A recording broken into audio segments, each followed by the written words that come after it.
450'ye çeyin götürüldü. 440, 450. Hazır 430 mende. Hazır adamlar et jebeydi atonça. Et jeş boşum azaydı da emnegedir. Bilmem budan baka bolsa boluşu mümkün. Eksportobuz toktоду дейт, бирок чоң ход менен кетет да барыр. Кирип кетет да. Азыркы жашоо турмуштун шартын элдер бардыгы эле түшүнүп турат. Производство жок. Элдер жакынчылык жашап атат. Этте көтөрүлүш болбойт го менимче.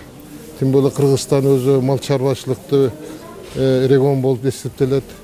Анан элдин чөнтөгүнөн, элдин милиясында ойлош керек эле да.